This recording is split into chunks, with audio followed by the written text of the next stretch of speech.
Hello बच्चों, let's start the question and the question says which of the following amino acids is not optically active?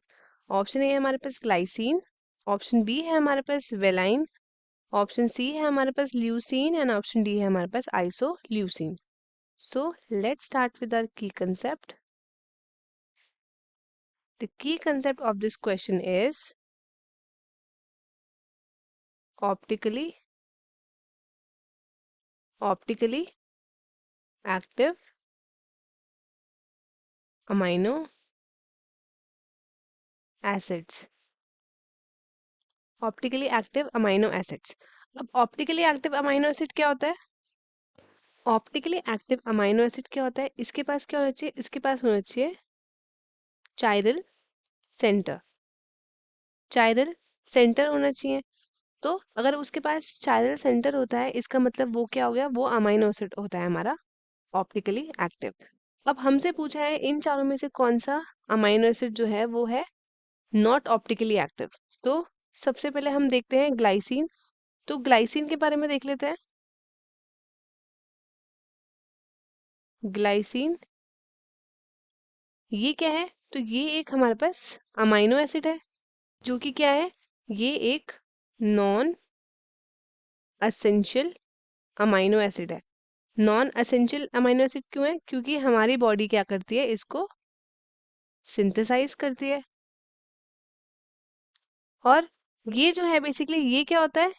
ये आपका जो glycine होता है, इसके पास क्या होता है? इसके पास ओनली अमाइनो एसिड. ये क्या है?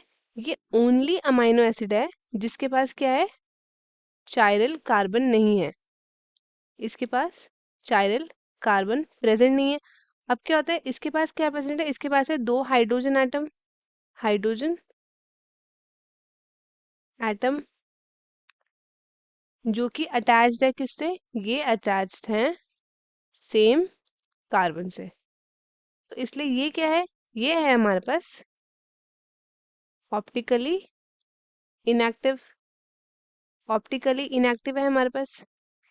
नेक्स्ट है हमारे पास कौन सा? नेक्स्ट है वेलाइन. अब वेलाइन क्या है? तो वेलाइन हमारे पास है essential amino acid. Essential amino acid मतलब ये हमारी बॉडी क्या करती है? सिंथेसाइज नहीं कर सकती. Non synthesized. जो वेलाइन है वो क्या है? वो है हमारे पास optically active. Optically active. Next है हमारे पास ल्यूसीन. ल्यूसीन. अब ल्यूसीन क्या है? तो ल्यूसीन है हमारा एसेंशियल अमाइनो एसिड एंड ये भी क्या है? ये भी है ऑप्टिकली एक्टिव. Optically active. अब लास्ट है हमारे पास आइसोल्यूसिन. आइसोल्यूसिन. अब ये भी क्या है हमारा? ये भी हमारा है एसेंशियल अमाइनो एसिड. तो ये भी क्या है? ये भी है ऑप्टिकली एक्टिव. ये भी है ऑप्टिकली एक्टिव. अब हम देखते हैं ग्लाइसिन के बारे में. तो ग्लाइसिन का स्ट्रक्चर देख लेते हैं कि इसका स्ट्रक्चर किस तरीके से होता है. तो मैं यहाँ पे ड्रॉ करती हूँ ग्लाइसिन. तो इसका स्ट्रक्चर कुछ इस तरीके से है.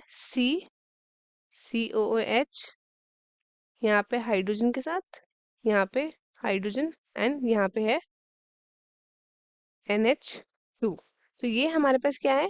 ये हमारे पास है ग्लाइसिन. देख सकते हैं आप. अभी मैंने बोला कि इसके पास क्या है? इसके पास प्रेजेंट है क्या?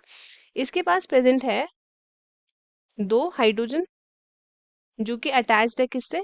सिंगल कार्बन से. तो इसलिए ये क्या है? ये है हमारे पास ऑप्टिकली इनएक्टिव. अब हम चलते हैं ऑप्शंस की तरफ. पहला ऑप्शन है हमारे पास ग्लाइसिन. ये हमारा सही है. वेलाइन, ल्यूसीन एंड आइसोल्यूसिन ये तीनों क्या है? ये हमारे ऑप्टिकली एक्टिव है. तो हमारा करेक्ट ऑप्शन है option A, that is glycine. तो स्टूडेंट्स, आई होप आपको क्वेश्चन अच्छे से समझ में आया होगा। All the best and thank you.